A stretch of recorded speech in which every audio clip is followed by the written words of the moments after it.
1절에서 10절 말씀 보겠습니다.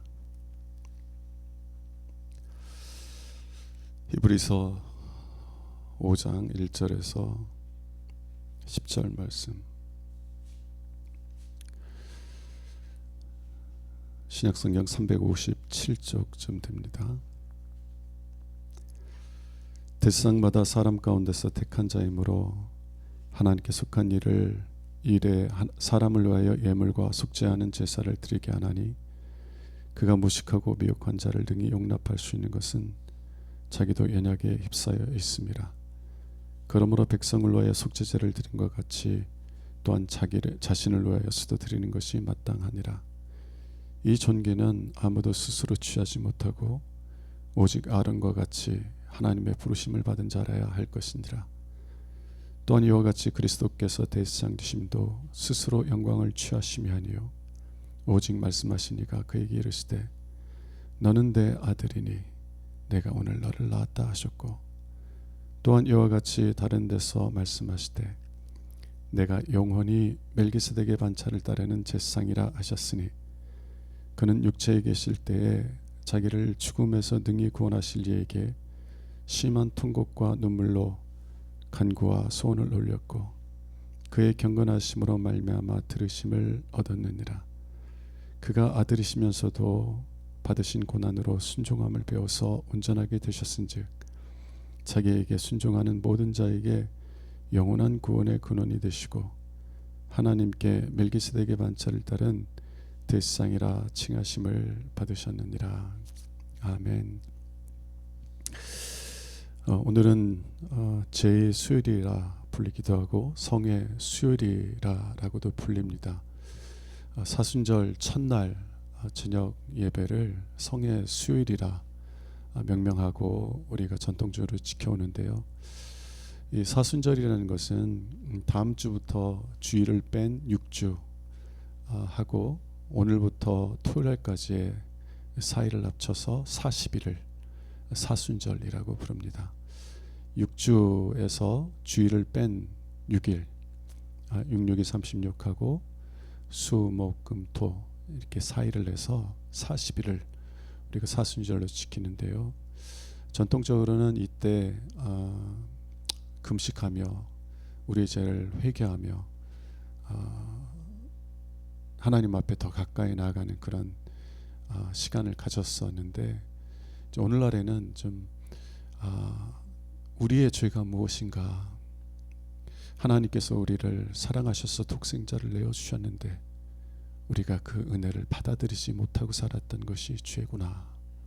그래서 이 사순절 기간 동안에는 독생자를 내어주신 아버지의 사랑을 더 깊이 묵상하고, 그리고 하나님을 신뢰하는 믿음 가운데서 그 사랑을 정말 마음을 활짝 열고 받아들여서 그 사랑을 더 깊이 깨닫고 누리는 시간을 갖는 것이 오늘날의 사순절입니다.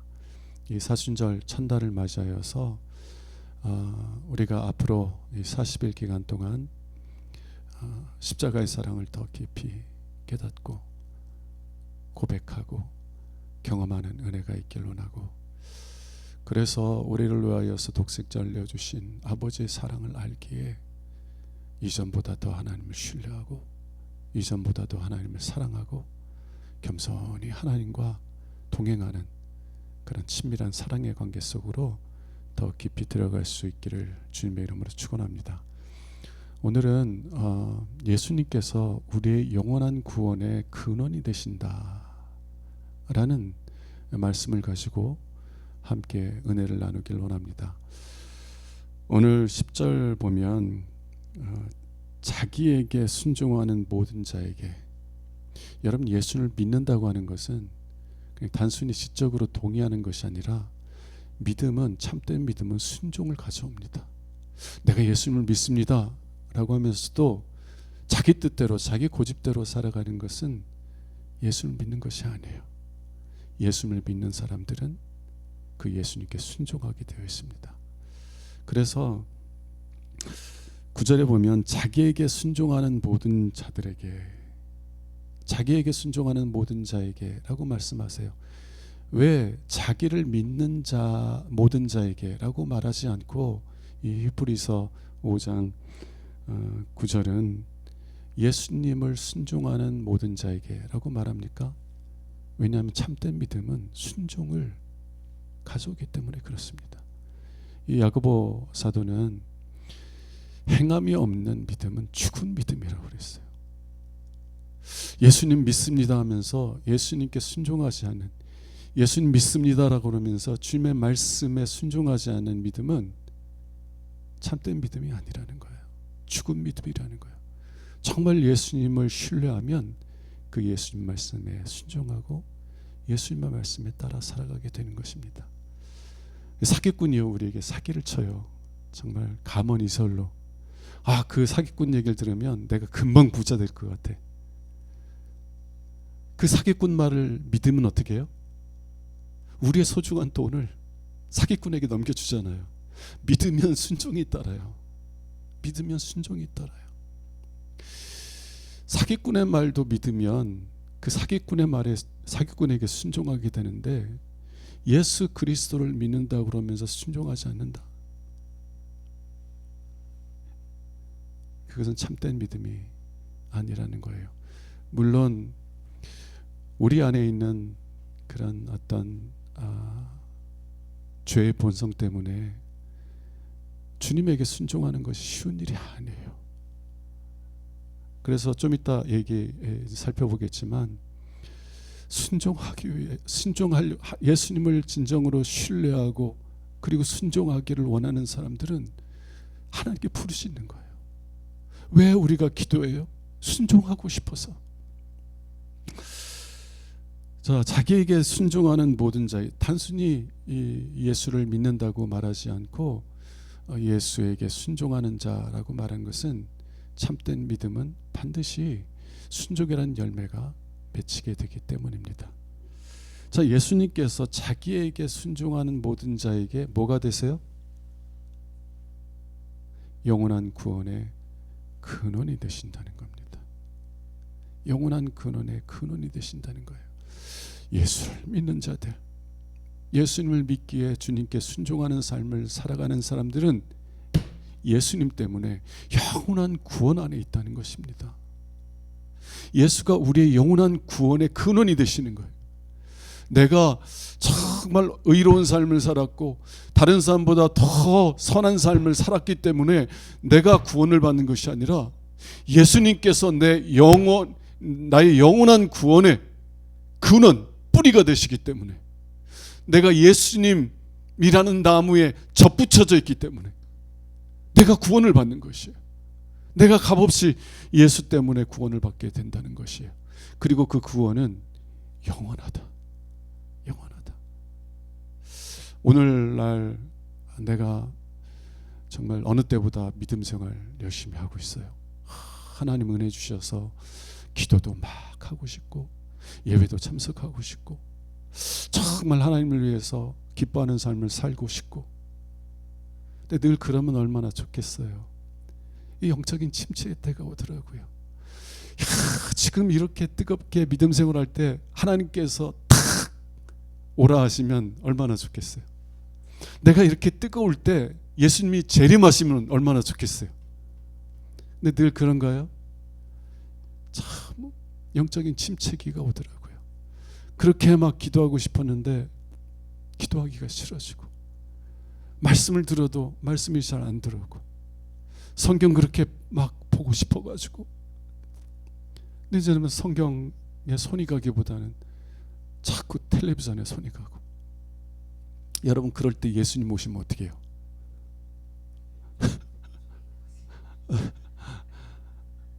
아니 좀 이따 오시라고 한다고 예수님이 그래 너 때문에 내가 내년에 올게 이러지는 않으실 거 아니에요. 하나님이 우리를 오라 하시는데, 오라 하시면 가야지 뭐 별수 있어요? 하나님 나 아직 준비 안 됐는데 내년에 좀 나 부르시면 안 되나요? 하나님 내가 벌려놓은 일들이 이렇게 많은데, 하나님 내가 돌봐야 될 자녀들이 이렇게 많은데 좀 이따가 오라면 안 돼요? 그런다고 하나님이 그래 너 10년 뒤에 오라고 하시나요? 물론 히스기야 왕처럼 하나님께서 특별히 그 간절한 기도에 응답하셔서 생명을 더 연장시켜 주실 때도 있어요. 근데 대체로 하나님께서 오라 하시면 우리가 가야 되는데, 우리가 영적인 침체에 빠져 있을 때 하나님이 우리를 오라 하시면 우리는 천국에 들어갈 확신 속에서 하나님 앞에 설 수 있어요. 오늘 말씀이 우리가 어느 상황에 있을지라도 구원을 받을 것이라는 확신을 주는 말이에요. 우리가 영적으로 업해 있을 때만이 아니라 영적으로 다운돼 있을지라도 우리는 하나님 언제든지 하나님의 구원의 은혜를 누리는 자들이라는 그런 말씀이에요. 예수 그리스도는 그에게 순종하는 모든 자에게 어떠한 구원? 영원한 구원. 영적으로 업돼 있을 때만이 아니라 영적으로 침체되어 있을 때에도 예수님은 우리의 구원의 근원이 되신다는 거예요. 우리의 구원의 뿌리가 되신다는 거예요. 내가 예수에게 붙어 있기만 하면, 구원의 뿌리이신 근원이신 예수님을 진심으로 믿기만 하면, 믿음으로 그에게 연합되어 있기만 하면 우리가 어떠한 상황에 있을지라도 구원을 얻게 되는 줄로 믿습니다. 자, 오늘 본문의 말씀은 예수님께서 그에게 순종하는 모든 자에게 영원한 구원의 근원이 되신다고 하는 이 사실에 대해서 세 가지 근거를 대주고 있어요. 오늘은 시간이 또 많이 갈 것 같아서 세 번째만 말씀을 좀 드리려고 하는데요. 첫 번째, 두 번째는 간략하게만 말씀드리기를 원합니다. 오늘 본문의 이 이야기는 하나님께서 대제사장을 부르신 일에 대한 거예요. 이 대제사장은 참 존귀한 직분입니다. 존귀한 직분이에요. 그런데 이 존귀는 아무도 스스로 얻을 수가 없다는 거예요. 하나님께서 택하시고 부르셔야 된다는 거예요. 그 아론의 사촌 동생이 왜 아론만 하나님께 가까이 나가느냐, 내가 이렇게 살펴보니까 아론은 나보다 인격적으로 좀 더 낫지도 않고 성품적으로도 나보다 좀 덜 떨어졌는데 왜 아론은 하나님께 나가고 나는 하나님께 못 나가느냐. 그리고 그렇게 말하고 모세와 아론을 대적한 적이 있죠. 근데 그가 스스로 하나님께 나아가려고 했을 때 어떻게 됐어요? 하나님께서 그를 심판하지 않으셨습니까? 고라와 나단과 아비람, 그에게 속한 장로들. 여러분, 이 대제사장의 직분은 자기가 원한다고 할 수 있는 게 아니에요. 이제 예수님 때에는 이 종교가 타락해 가지고요, 헤롯 왕이 돈 받고 대제사장을 임명해 줬어요.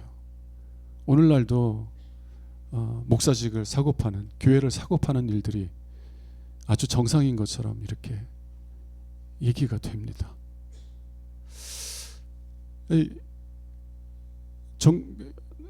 종교가 혼탁해지면은요, 그런 일들이 일어나는데 예수님 때에도 대제사장 직분을 돈 주고 매매했어요. 그러나 이 대제사장직의 존귀는 어디 있냐면 하나님께서 택하시고 부르시는 은혜에 있다는 것입니다. 대제사장들은 아론이 원해서 대제사장직을 감당한 것이 아니라 하나님께서 그를 택하셔서 부르신 거예요. 마찬가지로 예수님도 스스로 영광을 취한 것이 아니라 하나님께서 택하시고 대제사장으로 부르셨다는 겁니다. 근데 예수님은 구약의 대제사장들보다 더욱더 존귀하세요. 왜냐하면 예수님은 하나님의 아들이셨기 때문에 그렇습니다. 5절 한번 볼게요. 또한 이와 같이 그리스도께서 대제사장 되심도 스스로 영광을 취하심이 아니요 오직 말씀하신 이가 그에게 이르시되 너는 내 아들이라 내가 오늘 낳았다 하셨고, 구약의 대상 아론의 존귀가 클지라도 그를 창조하신 하나님의 아들의 존귀함보다 더 크겠어요? 우리에게 있는 대상은요, 구약의 아론과 같은 대상이 아닙니다. 하나님의 아들이시고요, 또 하나님 아버지께서 택하여서 세우신 대상이 있어요.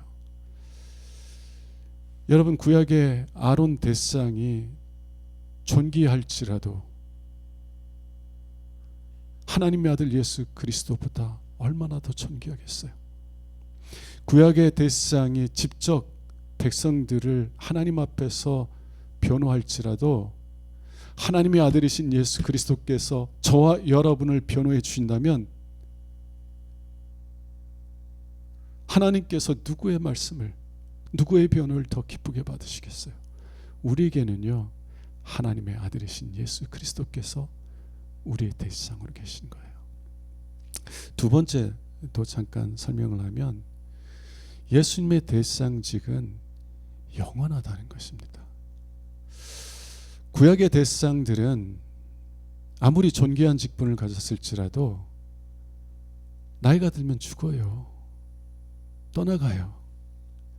여러분, 어떤 분들은 정말 자녀들이 존경하는 부모님을 두신 분들이 계시더라고요. 참 복된 일이에요. 부모님을 존경해. 돈을 많이 벌어다 주셔서 존경하는 것도 아니고, 그렇다고 남들처럼 부족함 없이 채워줬기 때문에 존경하는 것도 아니에요. 부모님이 하나님을 경외하는 믿음 속에서 진실하게 산 그 모습들을 보며 부모님을 존경하는 자녀들이 있더라고요. 제가 아직도 제 마음에 울림이 있는 그런 이야기는, 여러분, 이제 부모님들 중에 나이가 들면 이제 자녀를 의지하게 되는 상황이 오잖아요. 그러니까 어쩔 수 없이 자꾸 자녀를 얼매매더라고. 나 좀 돌봐줘라, 나 좀 돌봐줘라. 당연하죠. 네, 당연하죠. 그래서 이 자녀들을 지치게 하고 힘들게 하더라고요. 그리고 믿음이 없는 분들은 안 죽으려고 막 그래가지고 자녀들을 막 힘들게. 근데 제가 들었던 어느 부모님은 이제 암에 걸려서 이제 고통 속에서 죽어가는 거예요. 아버지셨어요, 아버지.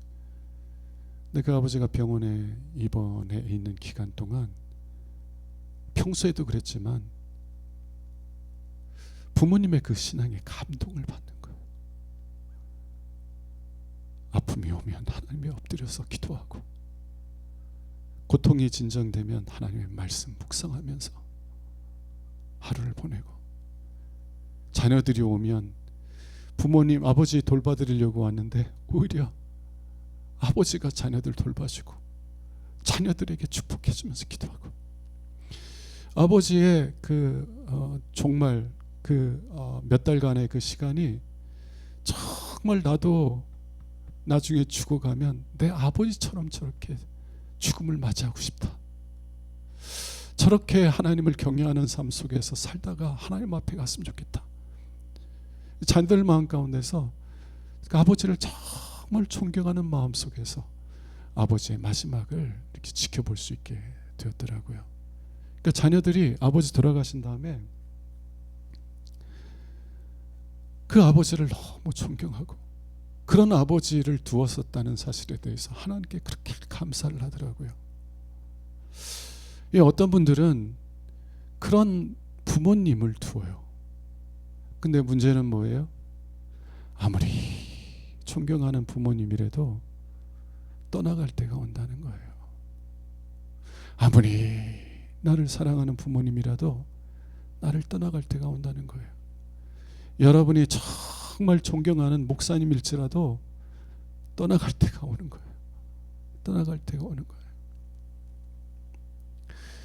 구약의 대상 중에서도 정말 나쁜 제사장들도 있었어요. 엘리야와 같이 못된 제사장도 있었어요. 근데 진실하고 신실한, 정말 백성들을 위해서 정말 진실하게 하나님 앞에 섰던 제사장들이 왜 없었겠어요? 그런데 그분들도 떠나가는 거예요. 떠나가는 거예요. 새로운 제사장을 맞이할 수밖에 없고. 여러분, 다윗의 시대에 살았던 백성들은 참 행복했겠죠. 근데 다윗도 떠나요. 그 다음에 누가 왔어요? 아이고, 솔로몬. 아유, 솔로몬 같은 왕이 또 오고, 또 그 밑에 또 르호보암 같은 왕 나오고. 아무리 위대한 대제사장이라도 떠나가지만 우리 주 예수 그리스도는 영원토록 계시는 줄로 믿습니다. 그래서 우리가 어떠한 상태에 있을지라도, 어느 때라도 주님께 나아가면 주님은 늘 우리의 대제사장으로서 우리를 받아주시고 우리를 변호해 주시는 줄로 믿습니다. 세 번째는요, 주님의 순종하심이에요. 주님께서 순종하셨기 때문에 우리의 그 영원한 구원의 근원이 되시는 것입니다. 예수님께서 순종하셨기 때문에 우리가 어떠한 상태에 있을지라도, 어떠한 때에 있을지라도 예수님께 나아가면 예수님은 우리를 위한 영원한 구원의 근거가 되시는 거예요. 예수의 이름을 의지하여서 예수님께 나오면 언제든지 하나님께서는 예수 그리스도를 통해서 우리의 죄를 용서해 주시고 우리를 기뻐 받아 주시는 줄로 믿습니다. 그리고 우리를 위하시는 하나님으로서 우리를 사랑으로 지키시고 돌보시는 은혜를 부어주시는 거예요. 왜냐하면 예수님께서 순종하셨기 때문에. 7절 말씀 한번 보겠습니다. 그는 육체에 계실 때에 자기를 죽음에서 능히 구원하실 이에게 심한 통곡과 눈물로 간구와 소원을 올렸고 그의 경건하심으로 말미암아 들으심을 얻었느니라. 7절은 그가 육신에 계실 때, 이 말은 단순히 겟세마네 동산에서 기도한 것만을 가리키지 않는다는 것입니다. 예수님께서 이 땅에 계셨을 때, 육신을 입고 계셨을 때 늘 이렇게 기도하셨다는 거예요. 자기를 죽음에서 능히 구원하실 수 있는 이에게, 그게 누구예요? 하나님 아버지죠. 자기를 죽음에서 능히 구원하실 수 있는 이에게 어떻게 기도하셨다고요? 심한 통곡과 눈물로, 심한 통곡과 눈물로 간구와 소원을 기도로서 올렸다. 여러분, 어떤 분들은 소리내어서 기도하는 거 싫어하는 분들이 있어요. 왜 이렇게 매너가 없이 막 소리내서 기도해가지고 다른 사람들 기도하는 거 방해하나. 아마 그렇게 생각하는 분들이 있다면 예수님한테도 저렇게 그냥 매너 없이 기도한다고 그랬을 거예요. 왜? 오늘 본문에 보니까 예수님은 자기를 죽음에서 능히 구원하실 수 있는 이에게 어떻게 기도했다고요? 심한 통곡과 눈물로 간구와 소원을 기도로서 올렸다는 거예요. 여러분, 간절하면은요, 주여 주시든지 말든지 뜻대로 하옵소서, 이렇게 돼요, 안 돼요? 정말 내가 간절한 소원이 있으면 아버지께 부르짖게 되는 거예요. 아버지, 나 불쌍히 여겨달라고. 하나님, 나 여기서 건져달라고. 내 자녀가 지금 죽어가는데 아버지 뜻대로 하옵소서. 돼요? 아버지, 내 자녀 살려달라고. 남들이 듣건 말건 그게 무슨 상관이야. 지금 내 자식이 죽어가는데 하나님 살려달라고, 구원해달라고. 내 교인이 죽어가는데 남들이 듣는 게 무슨 대수예요. 내 교인들 살려야지. 하나님 불쌍히 해달라고. 하나님 불쌍. 여러분, 우리 주님에게는요 간절한 소원이 있었어요. 간절한 간구의 내용이 있었고 간절한 소원이 있었어요. 그래서 예수님은 그냥 조곤조곤 얘기하지 못하시고 심한 통곡과 눈물로 기도하셨어요. 단순히 겟세마네 동산에서만, 제가 설교를 오래 해서 시간을 맞춰놨어요. 빨리 끝내라고. 빨리 끝내라고 그러네. 예수님 단순히 겟세마네 동산에서 간절히 기도한 게 아니라 기도하는 삶 속에서 심한 통곡과 눈물로 기도하셨어요. 예수님에게 간절한 마음의 소원이 도대체 무엇이었길래 예수님 그렇게 심한 통곡과 눈물로 기도했어요? 8절 보겠습니다. 그가 아들이시면서도 받으신 고난으로 순종함을 배워서, 그가 아들이시면서도 받으신 고난으로 순종함을 배우셨다는 거예요. 다르게 말하면 예수님은요 아버지의 뜻에 순종하기를 간절히 원했습니다. 예수님도요 우리와 똑같은 사람이셨어요. 그래서 예수님은요 우리처럼 배고픔을 심하게 느끼셨어요. 그리고 예수님은 우리처럼 피곤함을 느끼셔가지고요 제자들과 함께 갈릴리 바다를 항해하는데 막 폭풍이 쳐가지고 배가 가라앉게 됐는데도 예수님은 주무시는 거예요. 얼마나 피곤하셨으면. 그리고 대제사장들과 연합한 무리들이 성전을 장사의 소굴, 도적의 소굴로 만든 것을 보셨을 때 예수님은 거룩한 분노가 일어나셔서 환자상들의 그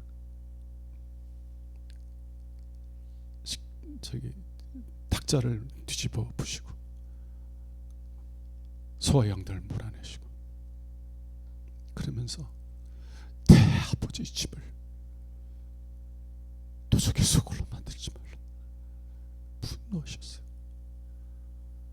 또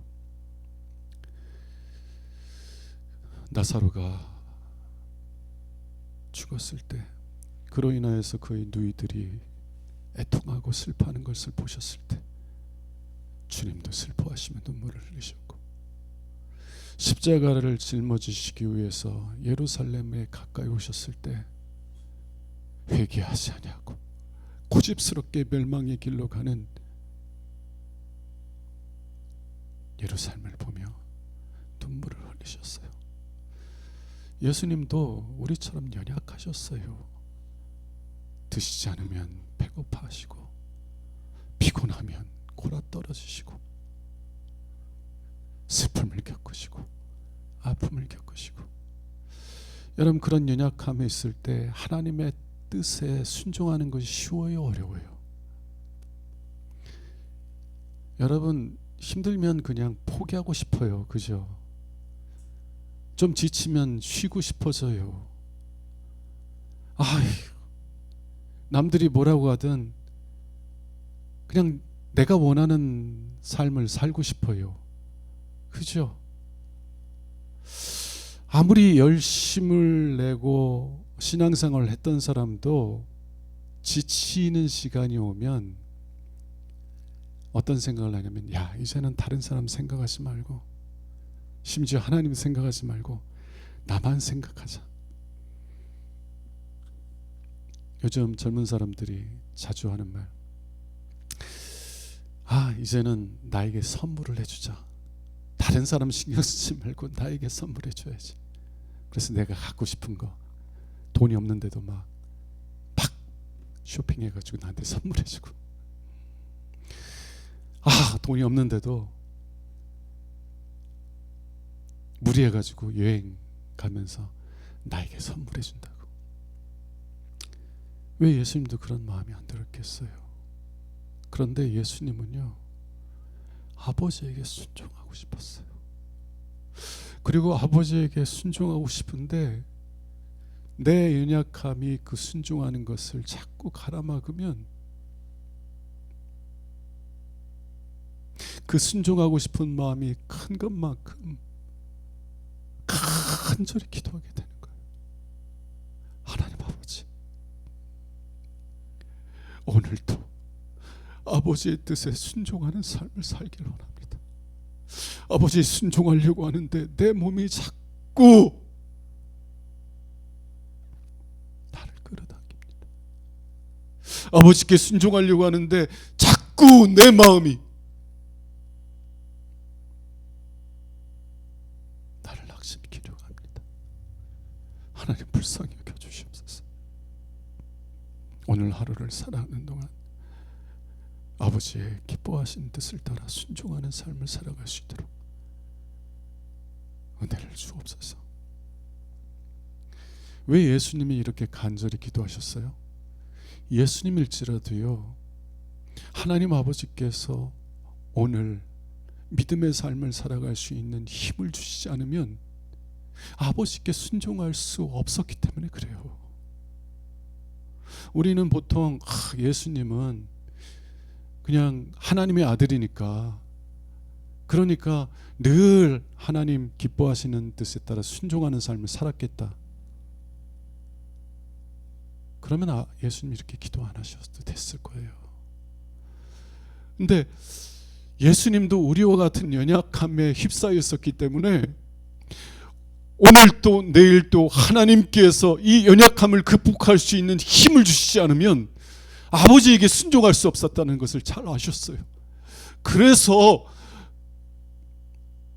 아버지에게 심한 통곡과 눈물로 간구와 소원을 기도로서 올려드린 겁니다. 그리고 예수님은 예수님의 그 하나님을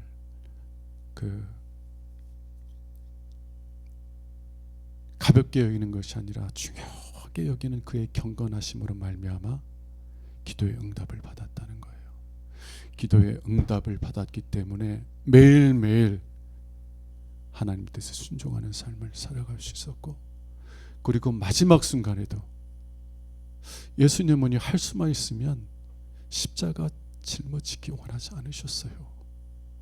십자가를 짊어진다는 것은 곧 아버지에게, 그토록 사랑하는 아버지에게 버림받는 것이었기 때문에 다른 길이 있다면 십자가 지지 않게 달라고 기도하셨어요. 근데 주님도 십자가 외에는 다른 길이 없다는 걸 아셨어요. 그래서 아버지의 뜻에 순종하고 싶어서, 아버지의 뜻에 순종하고 싶어서 땀방울이 핏방울이 될 정도로 간절히 기도하신 거예요. 하나님 아버지, 순종하기 원하오니 저의 마음과 생각을 붙들어 주옵소서. 간절히 하나님께 부르짖었을 때 누가복음에 보면 하늘에서 천사가 내려와서 예수님을 돕더라. 천사가 내려와서 예수님을 도와주신 거예요. 어떻게 하도록? 마음과 생각을 붙잡아 주셔서 아버지 뜻에 온전히 순종하시도록.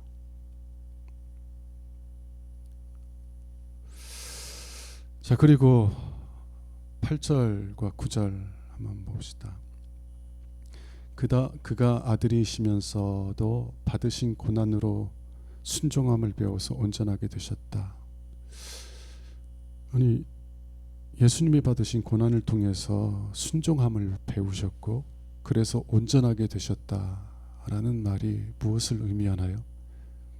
어떻게 보면 예수님께서는 이 고난을 통해서 순종함을 배우시기 전까지는 온전하지 않으셔서, 예수님도 우리처럼 불순종하는 아들이어서 고난을 통해서 우리처럼 겸손하여지고 그래서 하나님께 순종하게 되셨다라는 것을 말하는 것일까요?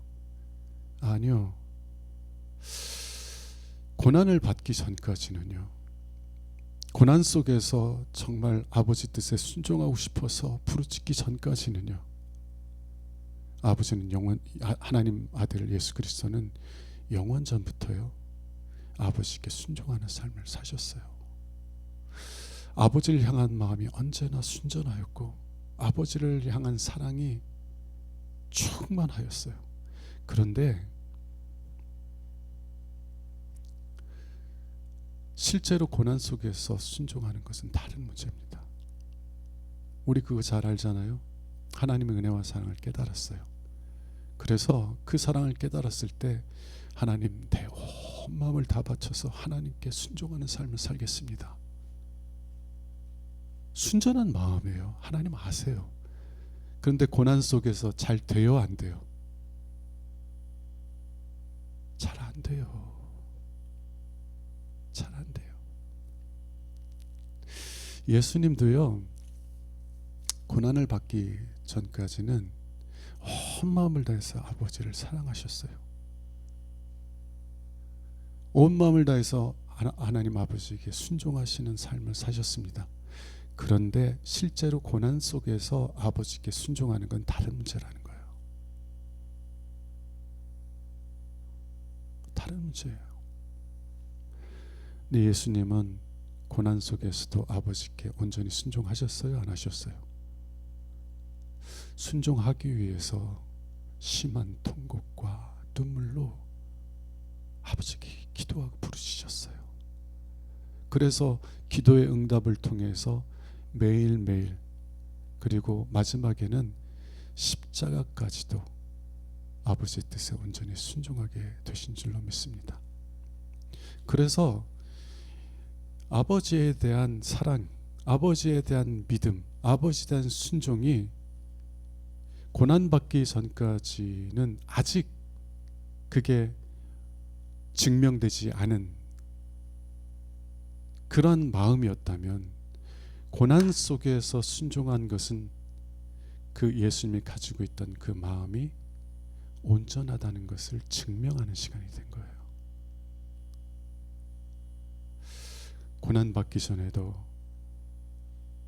아버지를 온전히 사랑하시고 신뢰하시고 순종하는 삶을 사셨지만 그러나 고난을 통하여서 그 예수님의 사랑이, 그 예수님의 믿음이, 그 예수님의 순종이 진짜였다는 것이 드러나게 되었다는 것입니다. 욥의 예를 들지 않아도 여러분 잘 알 거예요. 욥의 믿음이 순전했다는 것이 어떻게 드러나요? 고난 속에서.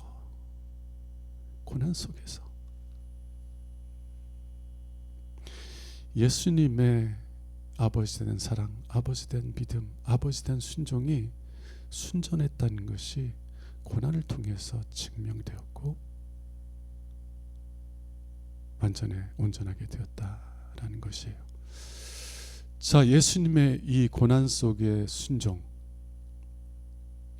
없었다면 우리가 죄 용서받을 수 있는 길이 열렸을까요? 우리가 죄 용서함을 받고 하나님과 화목하게 되는 길이 열렸을까요?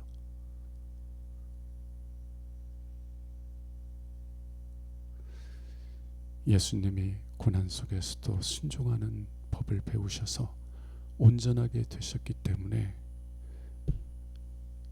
우리는 예수 그리스도를 통하여서 죄 용서함을 받고 하나님과 화목하게 되는 길이 열리게 된 줄로 믿습니다.